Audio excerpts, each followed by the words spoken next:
इन दिनों रामगढ़ जिले में कोयले का कारोबार धड़ल्ले से खूब फल फूल रहा है।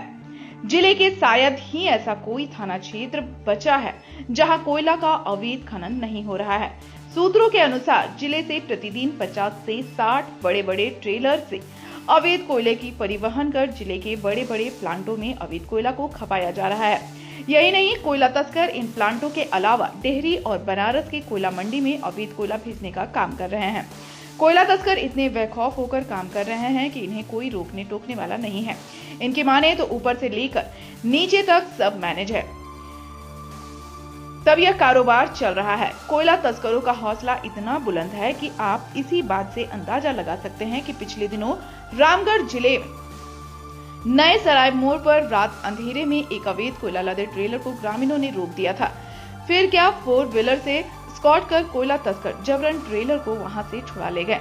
तस्वीरों में साफ तौर पर देखा जा सकता है कि कैसे ग्रामीणों से कोयला तस्कर अवैध कोयला लदे ट्रेलर को छोड़ने के लिए उन पर दबाव बना रहे थे। कोयला तस्करी से न सिर्फ राजस्व की क्षति हो रही है, बल्कि कोयला उत्खनन से की गई सैकड़ों सुरंग जमीन के नीचे खोखला भी करती जा रही हैं। कहीं ऐसा न हो कि रामगढ़ जिले झरिया की तरह न बन जाए और जगह जगह भूधसान शुरू हो जाए। इस मामले में हजारीबाग सांसद प्रतिनिधि राजीव जायसवाल ने कहा कि वर्तमान सरकार के संरक्षण में बालू हो या कोयला हो या अन्य कोई भी खनिज पदार्थ हो चल रहा है।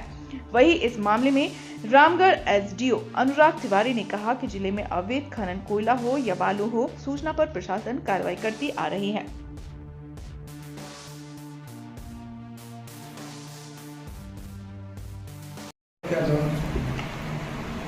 इल्लीगल माइनिंग के संबंध में प्रशासन के द्वारा टास्क फोर्स की बैठक लगातार जिला में की जाती है और जो भी इस तरह का मामला होता है उस पर त्वरित कार्रवाई की जाती है और जो भी मामला संज्ञान में आएगा इसी तरह लगातार उस पर कार्रवाई की जाएगी।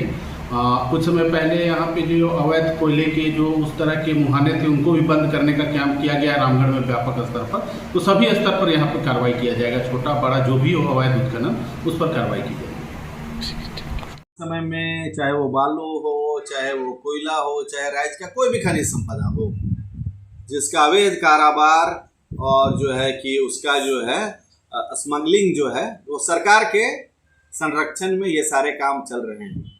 वर्तमान समय में आप देखिए, अगर किसी एक आम आदमी को अगर घर बनाना है, उनको बालू की आवश्यकता होती है, तो बालू का एक बहुत बड़ा सिंडिकेट है जिसमें सरकार को पैसा जाता है, सारे विभाग को पैसा जाता है और बालू को इतना महंगा कर दिया गया है कि अब गरीब आदमी जो है घर बनाने के लिए भी 5 बार उसको सोचना पड़ेगा। हम राज्य सरकार से मांग करेंगे कि राज्य सरकार जो सपना दिखा के इस राज्य में आई, उनको यहाँ की जनता ने जिस उम्मीद के साथ अपना मत दिया और वो सरकार में बैठे, आज उन अपेक्षाओं में वो खरा नहीं उतर पा रहे। राज्य सरकार से मांग करेंगे कि झारखंड राज्य जो है पूरे भारत का 40% खनिज संपदा वाला राज्य है और यहाँ के प्राकृतिक संसाधनों का यहाँ के विकास के लिए काम आना चाहिए, ना ही कि किसी के पैकेट में जाना चाहिए। इसलिए राज्य सरकार से हम मांग करेंगे कि इस तरह के जो भी अवैध धंधे हो रहे हैं, जो भी कालाबाजारी हो रहा है, जो भी बालू का जो ये हो रहा है, कोयला का ये हो रहा है, उस सारे काम को राज्य सरकार बंद करे। नहीं तो भारतीय जनता पार्टी जो है इस विषय पर बहुत जल्द हम लोग जो है केंद्र सरकार को भी सूचित करने का काम हम लोग करेंगे।